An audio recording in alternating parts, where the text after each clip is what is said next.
सोचो जरा, 140 करोड़ लोगों के लिए एक सिंगल रूल बुक लिखना जिसमें अलग अलग भाषाएं और कल्चर्स हों।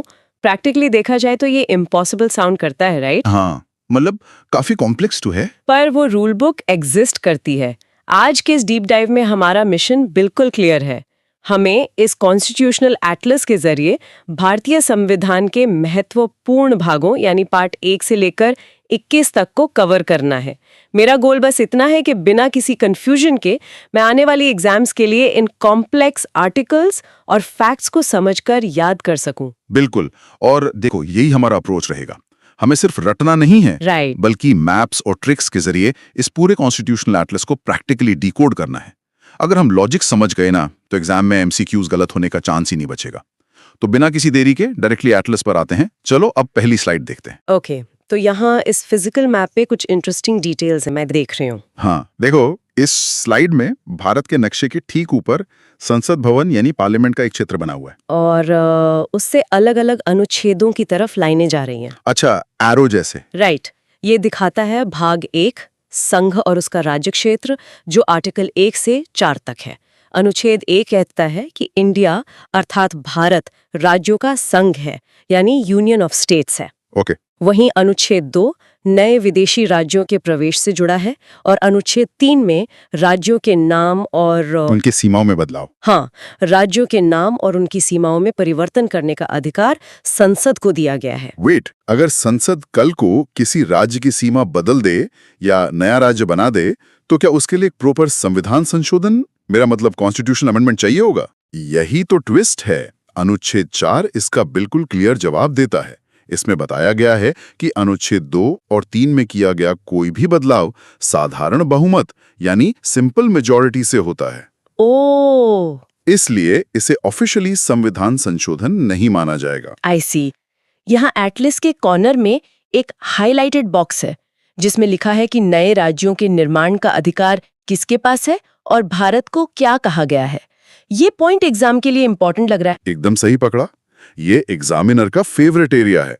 हमेशा याद रखना, नए राज्यों के निर्माण और सीमा परिवर्तन का अधिकार किसी और को नहीं, सिर्फ संसद को प्राप्त है, और भारत एक राज्यों का संघ है। लॉजिक सेट हो गया माइंड में। ग्रेट। तो भाग 1 देश के स्ट्रक्चर को डिफाइन करता है और इसमें संसद की पावर दिखती है। चलो अब अगली स्लाइड देखते हैं। राइट। यहाँ नक्शे के ऊपर एक भारतीय पासपोर्ट और एक आइडेंटिटी कार्ड दिखाई दे रहा है। Exact visual representation. ये भाग 2 है, नागरिकता यानी सिटीजनशिप।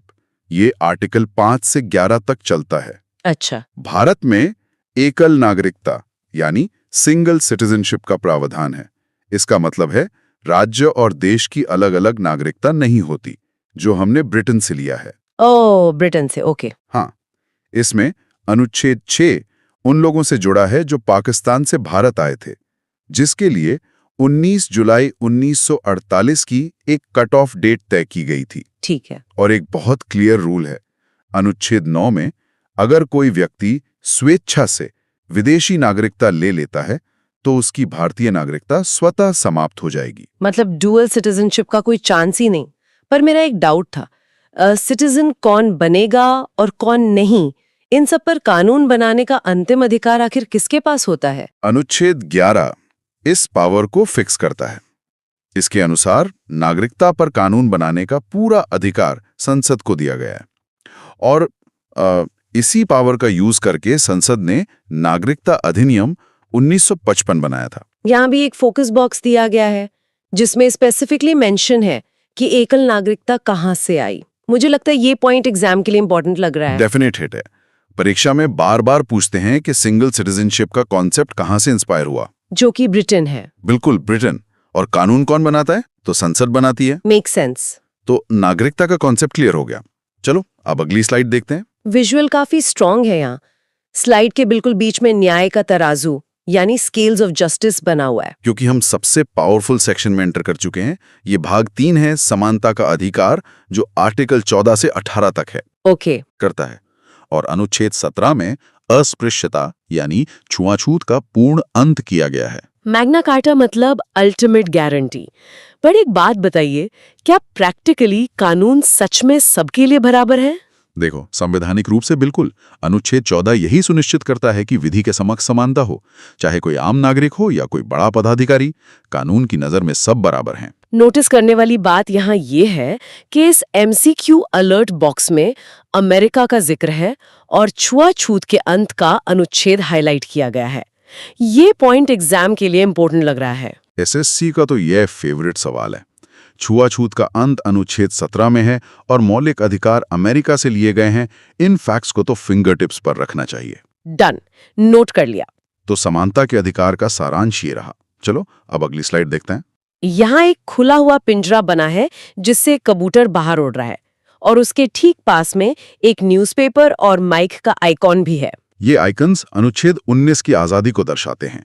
ये भी भाग 3 का ही हिस्सा है, स्वतंत्रता का अधिकार, आर्टिकल 19 से 22। अच्छा। अनुच्छेद 19(1)(a) हमें प्रेस और अभिव्यक्ति की स्वतंत्रता देता है। वहीं अनुच्छेद 19(1)(d) हमें पूरे भारत में घूमने की आजादी देता है। राइट। इसके बाद आता है अनुच्छेद 21, जो सबसे बड़ा अधिकार है, प्राण एवं दैहिक स्वतंत्रता, यानी लाइफ और निजात का अधिकार। आजादी तो ठीक है, लेकिन शिक्षा के अधिकार को लेकर मेरा एक सवाल है, ये कब जुड़ा? ये बहुत ही क्रूशियल डिटेल है। अनुच्छेद 21(a) के तहत 6 से 14 वर्ष के बच्चों के लिए निःशुल्क शिक्षा को 86वें संशोधन 2002 द्वारा जोड़ा गया। यहाँ इस स्लाइड में प्रेस की स्वतंत्रता का आर्टिकल और 86वां संशोधन दोनों पर एग्जाम अलर्ट मार्क किया हुआ है। ये पॉइंट एग्जाम के लिए इंपॉर्टेंट लग रहा है। हर साल किसी न किसी शिफ्ट में ये होता ही है। प्रेस की स्वतंत्रता और 86वां संशोधन, ये एग्जाम के लिए रट लेने वाले तथ्य हैं। Got it. स्वतंत्रता का महत्व समझ आ गया।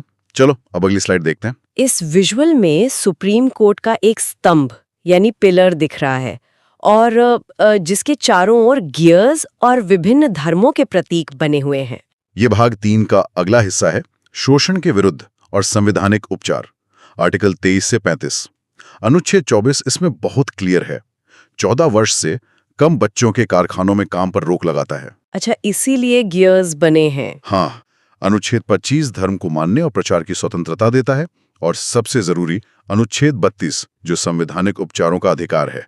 डॉक्टर अंबेडकर ने इसे संविधान की आत्मा कहा था। संवैधानिक उपचार, जैसे मैं यहाँ पढ़ रही हूँ, इसमें वृट का जिक्र है। अगर हमारे अधिकारों का हनन हो तो ये वृट जारी कौन कर सकता है? 5 प्रकार की वृट सुप्रीम कोर्ट अनुच्छेद 32 के तहत और हाई कोर्ट अनुच्छेद 226 के तहत दोनों जारी कर सकते हैं। यहाँ इस बॉक्स में डॉक्टर अंबेडकर का स्टेटमेंट और चाइल्ड लेबर वाले आर्टिकल पर MCQ टैग लगा है। ये पॉइंट एग्जाम के लिए इंपॉर्टेंट लग रहा है। बिल्कुल। एग्जामिनर जब भी पूछे कि संविधान की आत्मा कहाँ है तो अनुच्छेद 32 टिक करना है और बाल श्रम पर रोक अनुच्छेद 24 में है। क्लियर। ये थे मूल अधिकारों के बचाव के तरीके। चलो अब अगली स्लाइड देखते हैं। यहाँ विजुअल थोड़ा एब्स्ट्रैक्ट है। एक बड़ी सी सुनहरी पेड़ की जड़ें भारत के नक्शे में फैली हुई हैं और एक शील्ड बनी है। ये भाग 4 है, राज्य के नीति निर्देशक तत्व यानी DSP, आर्टिकल 36 से 51। ये आयरलैंड से लिए गए हैं और न्यायालय में वाद योग्य नहीं है। अच्छा, मतलब कोर्ट नहीं जा सकते। सही कहा। इसमें अनुच्छेद 40 ग्राम पंचायतों की बात करता है, जो गांधीवादी दर्शन है। अनुच्छेद 44 में समान नागरिक संहिता यानी UCC का जिक्र है, जिसका पहला राज्य गोवा है। अच्छा, अंतर्राष्ट्रीय शांति के बारे में यहाँ क्या लिखा है? उसका कौन सा आर्टिकल है? अनुच्छेद 51 अंतर्राष्ट्रीय शांति और सुरक्षा की अभिवृद्धि की बात करता है। एटलस में DSP के ठीक नीचे ग्राम पंचायत और UCC पर हाईलाइट किया गया है। ये पॉइंट एग्जाम के लिए इंपॉर्टेंट लग रहा है। ये DPSP के सबसे जरूरी क्वेश्चंस हैं। ग्राम पंचायत का गठन अनुच्छेद 40 और UCC अनुच्छेद 44 हर परीक्षा के लिए बहुत जरूरी है। समझ गए। DPSP राज्य का कर्तव्य है।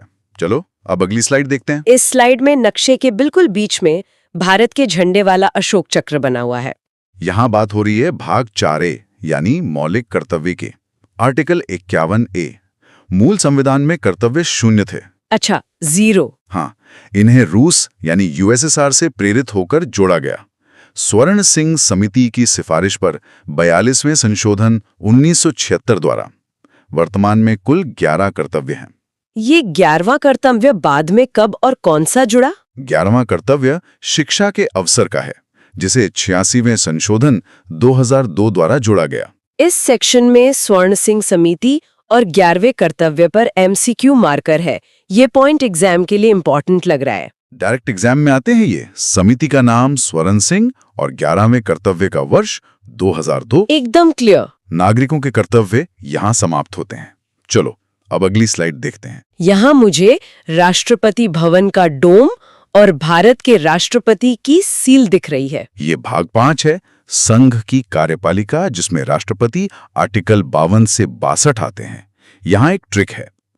पा का नी को का दू यो दा शा मा, यह आर्टिकल 52 से 61 याद करने का सूत्र है। ओह, इंटरेस्टिंग ट्रिक। हाँ, अनुच्छेद 54 निर्वाचन की बात करता है।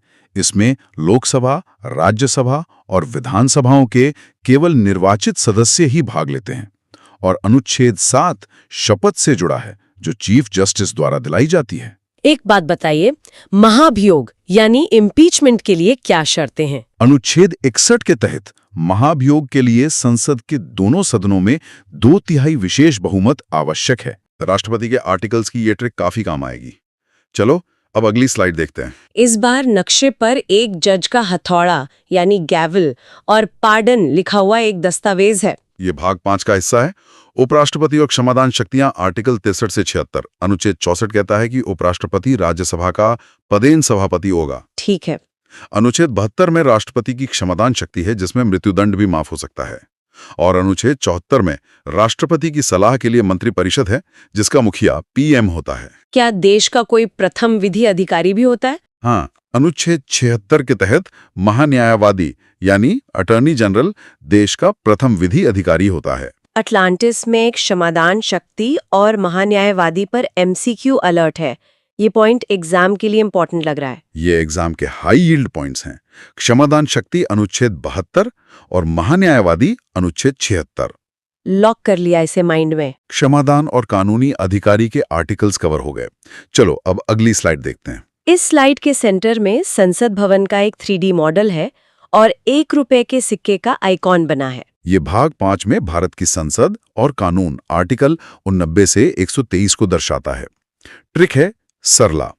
89 संसद, 80 राज्यसभा, 81 लोकसभा। वाओ, सरला, इजी है। अनुच्छेद 108 संयुक्त अधिवेशन से जुड़ा है। इसे राष्ट्रपति बुलाते हैं और अध्यक्षता लोकसभा स्पीकर करते हैं। और अनुच्छेद 110 धन विधेयक यानी मनी बिल है, जो केवल लोकसभा में आता है। अगर संसद का सत्र ना चल रहा हो और इमरजेंसी कानून लाना हो तो क्या होगा? अनुच्छेद 123 के तहत राष्ट्रपति को अध्यादेश यानी ऑर्डिनेंस जारी करने की शक्ति मिलती है। नोटिस किया मैंने, धन विधेयक और अध्यादेश दोनों पर एग्जाम मार्कर लगा हुआ है। ये पॉइंट एग्जाम के लिए इंपॉर्टेंट लग रहा है। पुष्टि करता हूं इसकी। धन विधेयक की परिभाषा अनुच्छेद 110 में है और अध्यादेश की शक्ति अनुच्छेद 123 में। बिल्कुल क्लियर। संसद और कानून बनाने की शक्तियां यहां खत्म। चलो अब अगली स्लाइड देखते हैं।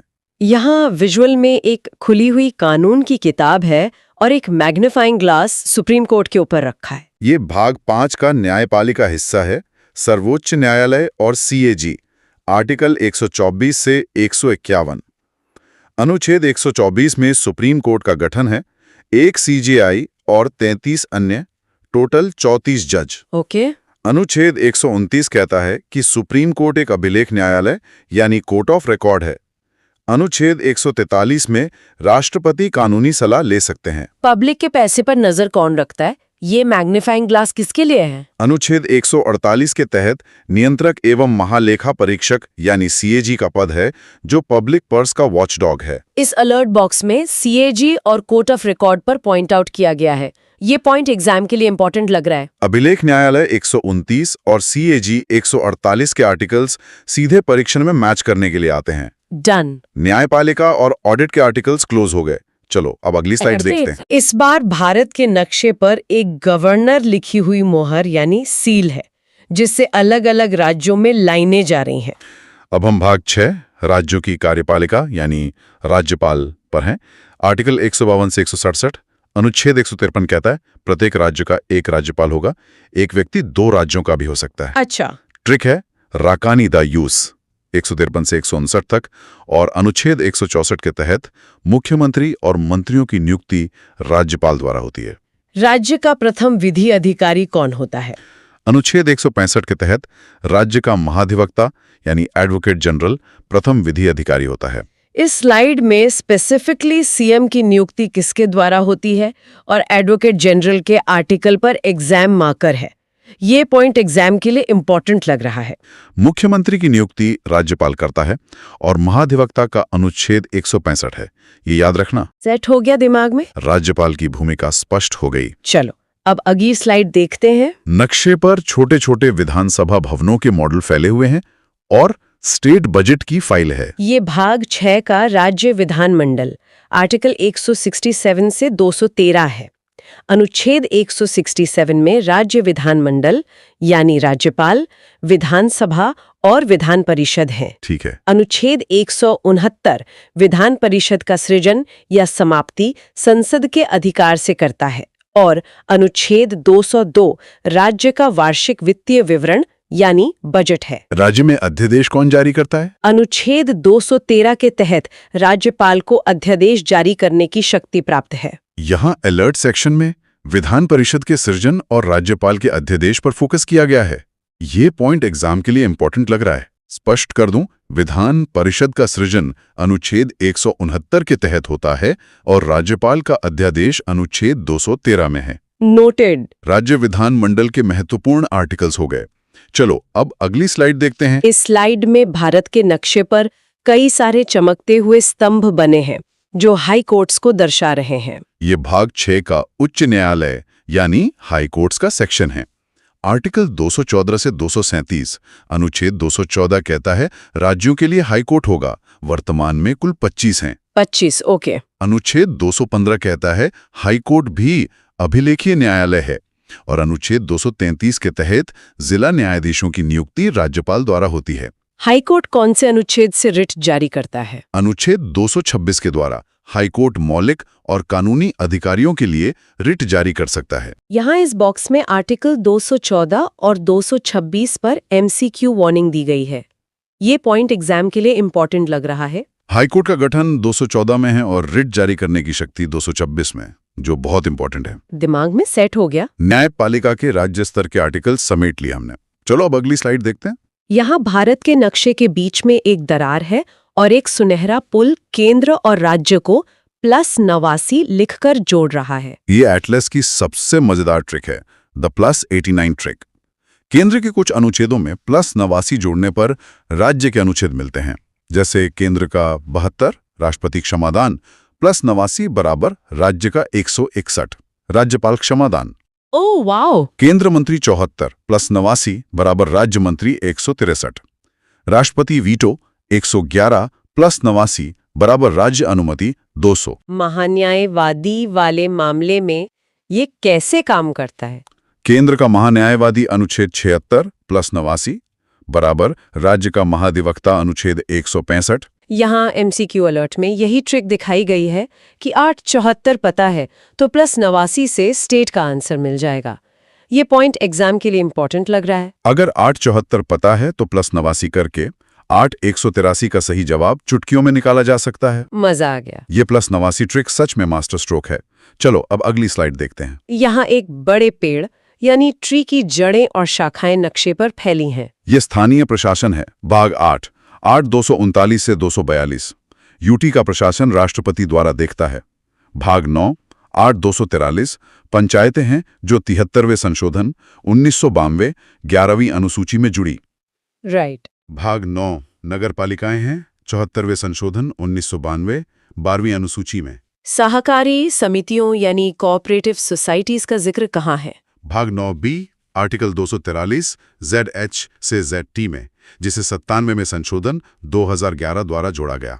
इस अलर्ट मार्कर में स्पेसिफिकली 73वां संशोधन और भाग 9A के बारे में हाईलाइट है।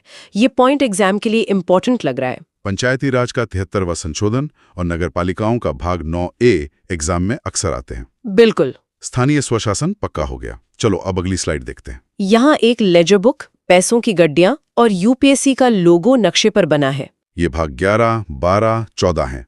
केंद्र राज्य संबंध, वित्त और सेवाएं आर्टिकल 245 से 323। अनुच्छेद 262 अंतर्राज्यीय नदी जल विवाद के लिए है। ओके। अनुच्छेद 266 संचित निधि और 267 आकस्मिक निधि है। अनुच्छेद 280 वित्तीय आयोग है, हर 5 वर्ष में राष्ट्रपति द्वारा। सिविल सर्विसेज का गठन किस अनुच्छेद में है? अनुच्छेद 312 में अखिल भारतीय सेवाएं हैं और अनुच्छेद 315 में यूपीएससी व स्टेट पीएससी का गठन है। यहाँ हाईलाइट किया गया है वित्तीय आयोग यानी 280 और यूपीएससी 315। ये पॉइंट एग्जाम के लिए इंपॉर्टेंट लग रहा है। स्पष्ट रूप से वित्त आयोग का अनुच्छेद 280 और यूपीएससी का अनुच्छेद 315 रट लेने चाहिए। डन। केंद्र राज्य के वित्तीय और प्रशासनिक संबंध समाप्त हुए। चलो अब अगली स्लाइड देखते हैं। इस पेज पर एक ईवीएम यानी वोटिंग मशीन और एक सुरक्षा शील्ड बनी हुई है। ये भाग 15 व 16 है। निर्वाचन व विशेष वर्गों के लिए उपबंध, आर्टिकल 324 से 342। अनुच्छेद 324 निर्वाचन आयोग है। 25 जनवरी 1950 को बना, राष्ट्रीय मतदाता दिवस। ठीक है। अनुच्छेद 326 वयस्क मताधिकार है, मिनिमम उम्र 18। अनुच्छेद 330 लोकसभा में एससी एसटी आरक्षण है, एससी 84, एसटी 47 सीटें। आयोगों से जुड़े और कौन से आर्टिकल्स हैं? अनुच्छेद 338 एससी आयोग, 338 ए एसटी आयोग और 338 बी ओबीसी आयोग है। एटलस में निर्वाचन आयोग 324 और लोकसभा में आरक्षण 330 हाईलाइट किया है। ये पॉइंट एग्जाम के लिए इंपॉर्टेंट लग रहा है। निर्वाचन आयोग 324 और लोकसभा में एससी एसटी आरक्षण 330 परीक्षा के सीधे सवाल हैं। याद रखूंगी। चुनाव के आर्टिकल्स का महत्व पूरा हुआ। चलो अब अगली स्लाइड देखते हैं। यहाँ हिंदी का अक्षर अ और एक लाल रंग की इमरजेंसी सायरन जल रही है। ये भाग 17 व 18 हैं, राजभाषा और आपातकाल। आर्टिकल 343 से 307। अनुच्छेद 343 कहता है संघ की राजभाषा हिंदी और लिपि देवनागरी होगी। अच्छा। अनुच्छेद 352 राष्ट्रीय आपातकाल है, युद्ध या बाह्य आक्रमण में। अनुच्छेद 356 राष्ट्रपति शासन है, संवैधानिक तंत्र विफल होने पर। क्या देश में कभी वित्तीय आपातकाल लगा है? अनुच्छेद 307 के तहत वित्तीय आपातकाल है, जो भारत में आज तक एक बार भी नहीं लगा है। यहाँ अलर्ट बॉक्स में राजभाषा 343 और वित्तीय आपातकाल 307 बताया गया है। ये पॉइंट एग्जाम के लिए इंपॉर्टेंट लग रहा है। राजभाषा 343 और वित्तीय आपातकाल 307 एग्जामिनर के पसंदीदा प्रश्न है। लॉक कर दिया इसे। इमरजेंसी के तीनों प्रकार दिमाग में बैठ गए होंगे। चलो अब अगली स्लाइड देखते हैं। इस आखिरी विजुअल में एक दस्तावेज यानी डॉक्यूमेंट है, जिस पर गियर का आइकन है। ये भाग 20 व 21 हैं। संविधान संशोधन और विशेष प्रावधान, आर्टिकल 367 और 371। अनुच्छेद 367 संविधान संशोधन की प्रक्रिया है, दक्षिण अफ्रीका से प्रेरित, 3 प्रकार से। ओके। अनुच्छेद 371 महाराष्ट्र और गुजरात के विकास बोर्ड हैं, 371 बी असम और 371 सी मणिपुर। नागालैंड के लिए कौन सा विशेष प्रावधान है? अनुच्छेद 371 ए के तहत नागालैंड के पारंपरिक कानूनों की रक्षा की गई है।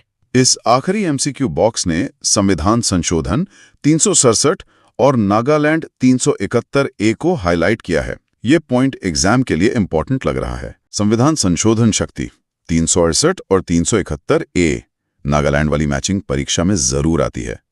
और इसी के साथ हमारे पूरे एटलस की यात्रा सफलतापूर्वक समाप्त होती है। ये पूरा मैपिंग सेशन सच में बहुत इम्पैक्टफुल रहा। एक फाइनल थॉट सोचें कि संविधान कोई जड़ दस्तावेज नहीं है।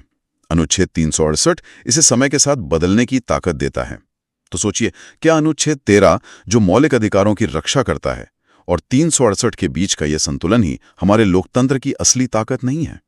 इन्हीं विचारों और इन फैक्ट्स के साथ आज का ये डीप डाइव यहीं रोकते हैं। रिवीजन करते रहिए,